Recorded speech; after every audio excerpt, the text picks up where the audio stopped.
ሰላም ጤና ይስጥልን አድማጭ ተመልካቾቻችን ሐምሌ 3 2018 ዓ.ም ዕለታዊ መረጃዎችና ዘገባዎችን ይዤ መጥቻለሁ።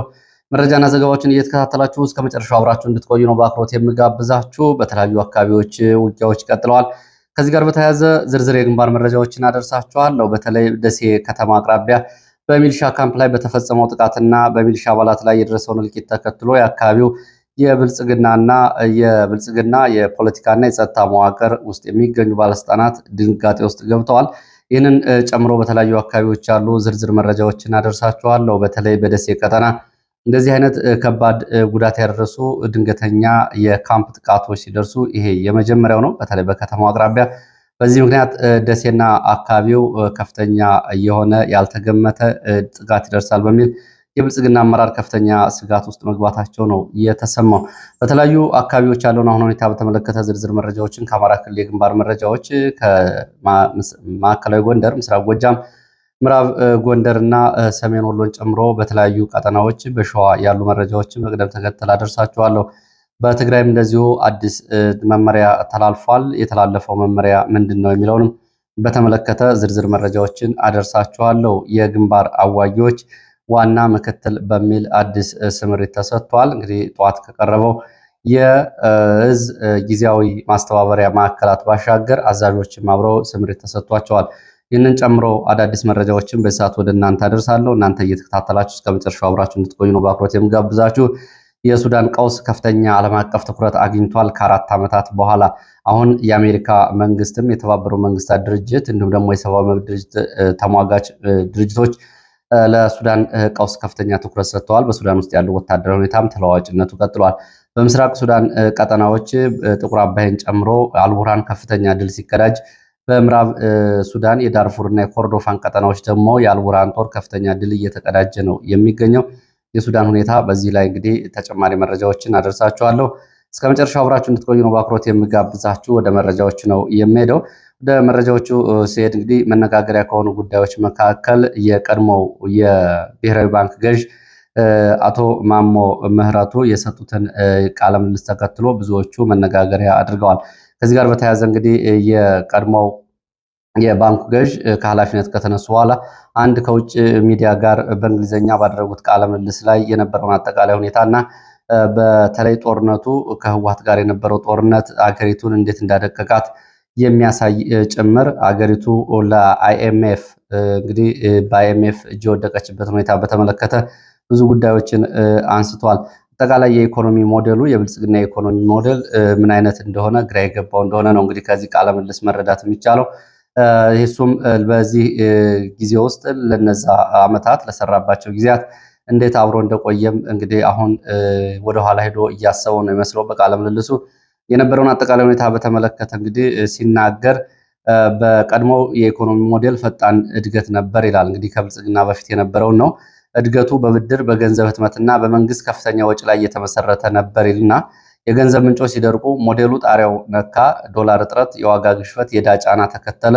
የህወሓት ጦርነት ሲጨመርበት ደግሞ ነገሮች ተባባሱና በትግራይ ጦርነት ምክንያት ኢትዮጵያ ኢኮኖሚዋ ለአይኤምኤፍ እጅ ላይ ወደቀ የሚል እና በዚህ ጦርነት ምክንያት እንደ አሜሪካ የነፃ ቀረጥ እድሎችን ነፃ ታክስ ተጠቃሚ አገዋን ኢትዮጵያ በማጣቷ ለከፍተኛ የኢኮኖሚ መሽመድመድ እንዲሁም ደግሞ ለዓለም አቀፉ አይኤምኤፍ ተላልፋ እንግዲህ አጠቃላይ ያው በወቅቱ ኢኮኖሚስቶች የተለያየን ወደ ሊበራላይዜሽን ወስዳለን በሚል ኢትዮጵያ ለብዙ ዓመታት በሀገር ውስጥ የነበሯትን ተቋማት ጭምር ለሽያጭ እንድታቀርብና የብር የመግዛት አቅም በአይኤምኤፍ ጫና ምክንያት እንዲህ እንዲዳከምና ብዙ ሰው አሁን በኑሮ ውድነት እንዲያለቅስ ያደረጉ ጉዳዮች ናቸው። በእርግጥ እንግዲህ የማክሮ ኢኮኖሚና የማይክሮ ኢኮኖሚ ባለሙያዎች የተለያዩ አስተያየቶችን እየሰጡ ቢሆንም ለማንኛውም ይህንን ብሏል። እንግዲህ መሰረታዊ ጉዳይ ይሄ አይደለም። እንግዲህ አብይ አህመድ ከጠራቸው ታዋቂ ተጽዕኖ ፈጣሪ ሰዎች መካከል ምን ያክሉ ውጤታማ ሆነው ሄዱ፣ ምን ያክሉ ውጤታማ አልሆኑም የሚለውን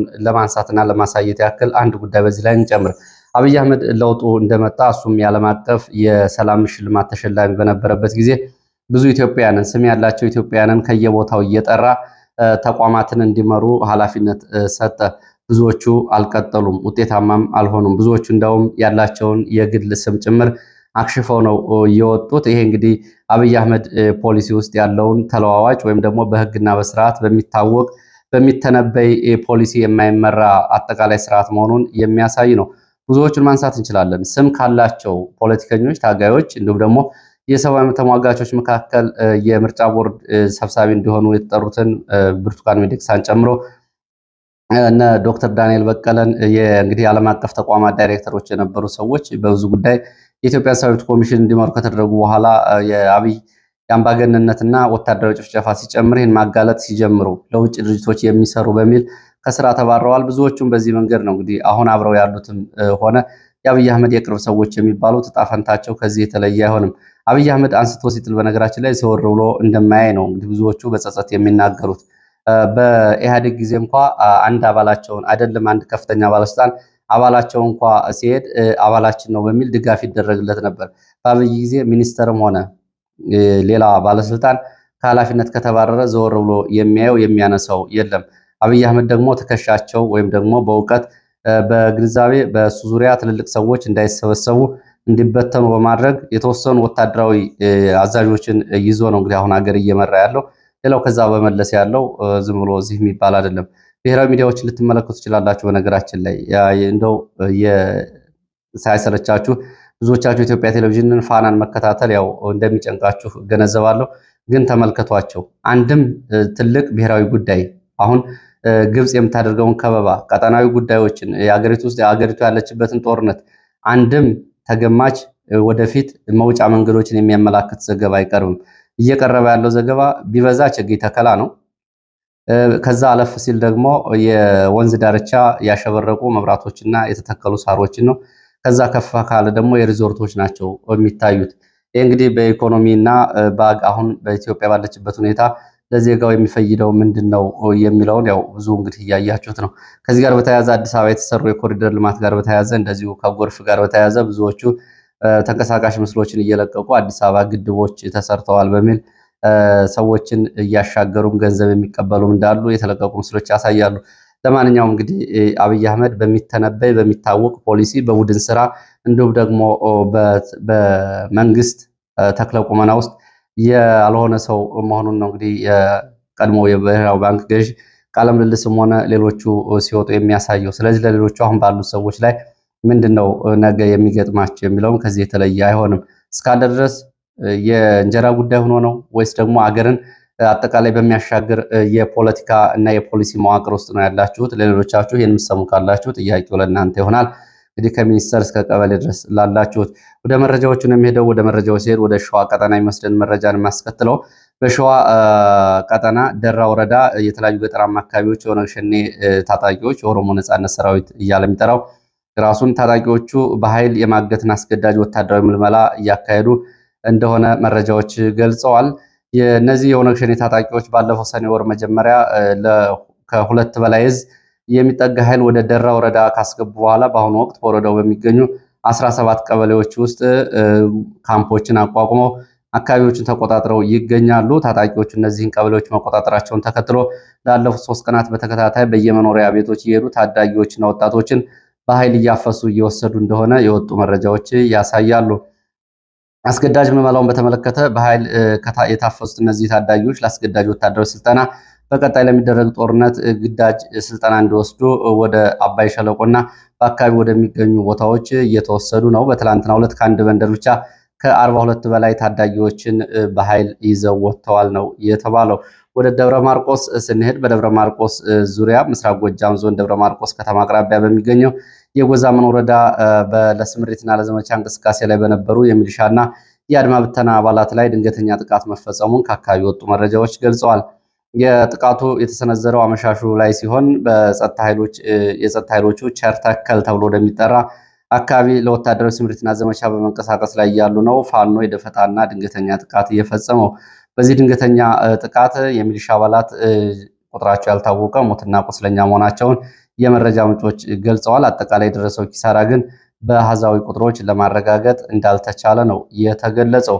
ሌላው ወደ ምዕራብ ጎንደር ስንሄድ ደግሞ በኢትዮጵያና ሱዳን ጠረፍ አቅራቢያ ምዕራብ ጎንደር በመተማ ወረዳ ውስጥ በሚገኝ ሽመለ ጋራ በተባለ አካባቢ ፋኖ በሰነዘረው ድንገተኛ ጥቃት ከ47 በላይ የመንግስት ሚሊሻና አድማ ብተናዎች መገደላቸውን ከ33 በላይ የሚሆኑት ስለመቁሰላቸው የፋኖ 303ኛ ኮር ህዝብ ግንኙነት ባወጣው መግለጫ አሳውቋል። የኮር ህዝብ ግንኙነት ኃላፊ አርበኛ ባንዲራው ግርማይ ባወጣው መግለጫ ጥቃቱ የተፈጸመው ሰኔ 2 ቀን 2018 ከቀኑ 9 ሰዓት ገደማ ላይ ሲሆን የጸጥታ ኃይሎቹ ከገንዳዋ ከተማ ደሞዝ ተቀብለው በሁለት ተሽከርካሪዎች አንድ በኤፍኤስአር በሌላ ደግሞ እንደዚሁ በአባዱላ ተብሎ በሚጠራ መለስተኛ ሚኒባስ ከወድ ገምዞ ወደ ሽመለ ጋራ እየተንቀሳቀሱ ባለበት ሰዓት መሃል ላይ በተፈጸመ ደፈጣ ጥቃት ነው። ይህ ድንገተኛ መብረቃዊ ደፈጣ ጥቃት የፈጸሙት የሻለቃ ጣነዋሴ የፋኖ አባላት እንደሆኑ የገለጸው መግለጫው ስምሪቱ በበላይነት የመሩት ደግሞ የሬጅመንቱ ዋና አዛዥ እንደሆኑ አስታውቋል። ፋኖቹ በዚህ በአካባቢው በተከታታይ በነበረው ውጊያ በአካባቢው በነበሩ ውጊያዎች ላይ መስዋዕትነት የከፈለው የቀድሞ የፋኖ አዛዥ በሰየሙት ዘመቻ በተለይ አዲስ አበባ ቀበሌ ላይ ግዳጅ ላይ በነበረው የሬጅመንቱ አመራር ሳሌ ግርማው መታሰቢያ እየተሰየመ ዘመቻ እንደሆነ ነው የተገለጸው። እንግዲህ ሰራዊት የማጓጓዝ መኪኖች እርስ በርስ በመጋጨታቸውም እንደዚሁ ከጥቅም ውጭ የሆኑ ወታደሮች ስለመኖራቸው የሚገልጽ መረጃ አብሮ ልኳል። እንደ መረጃው ከሆነ በደረሰው የግጭት ወታደሮችን ጭነው በተጋጩ ተሽከርካሪዎች የደረሰው ጉዳት በውል አልታወቀም ሲል ጨምሮ ገልጿል። እንግዲህ ዛሬ ያወጣው መግለጫ ነው። ወደ ደሴ ዙሪያ ወደሚገኝ መረጃችን እንሄድ። ወደ ደሴ ስንሄድ ደሴ ከተማ በቅርብ ርቀት ላይ በሚገኘው የደሴ ዙሪያ ወረዳ በተለይ 024 ቀበሌ ተብሎ በሚጠራው የሚሊሻ አባላት ላይ ድንገተኛ ጥቃት ተፈጽሞ ከፍተኛ ሰብአዊ፣ ቁሳዊ፣ ወታደራዊ ኪሳራ ደርሷል። ጥቃቱ የተፈጸመው ሐምሌ 1 ቀን 2018 ንጋት 11 ሰዓት ልዩ ስሙ ፋላ ገበያ ተብሎ የሚጠራ በተለይ የሚሊሻ ካምፖ የሚገኝበት ቦታ ደግሞ ሞሰቢት ጎራ ተብሎ የሚጠራ ነው። ያው እንግዲህ ጎራ ማለት ተራራ ማለት ነው። አንዳንድ አካባቢዎች ጎራ ተብሎ ይጠራል።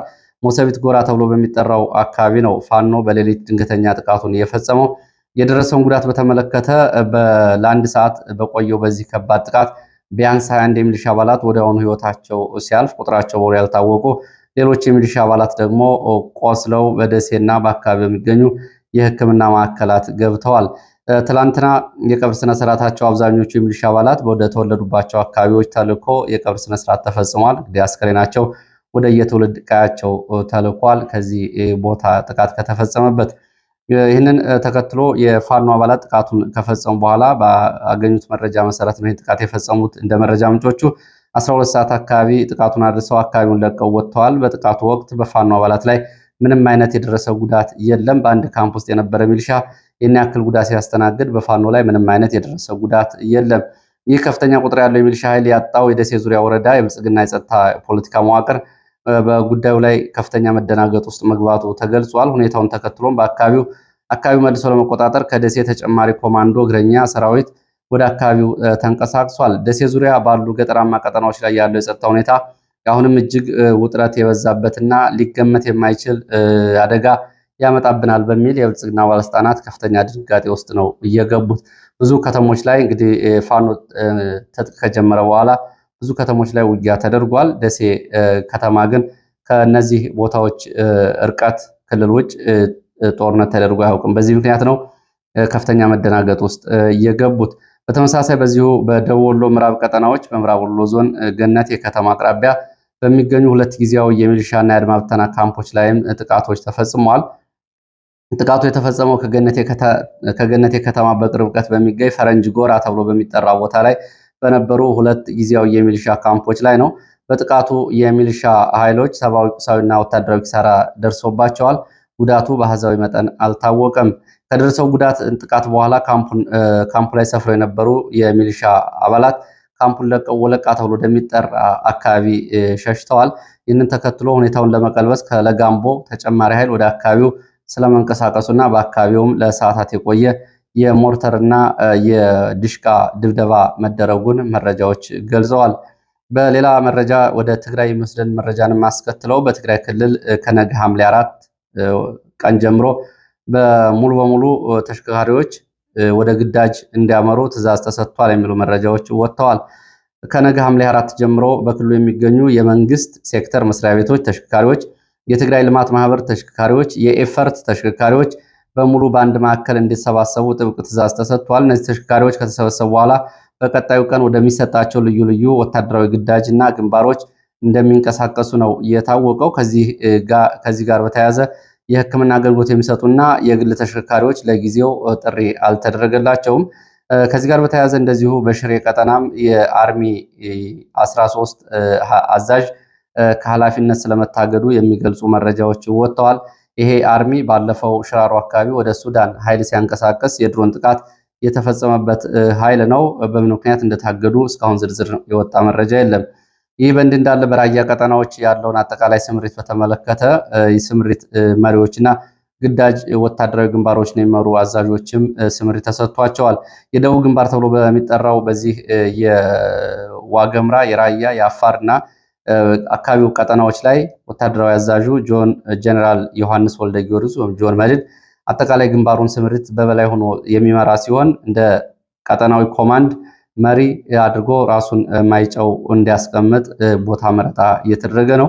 ከዚህ ባሻገር ከዋጅራት እስከ አዲ ጉዶም ያለውን ሸሪፎ ተብሎ የሚጠራው የህወሓት ወታደራዊ አዛዥ እንዲመራ ስምሪት ተሰጥቷል። የእሱ ደግሞ ተደራቢና አስተባባሪ ሆኖ ደግሞ ማሾ በየነ በዚህ ቀጠና ምክትል ሆኖ ከኮረም እስከ አፋር ግንባር ያለውን እንዲያስተባብር ትዕዛዝ ተሰጥቶታል።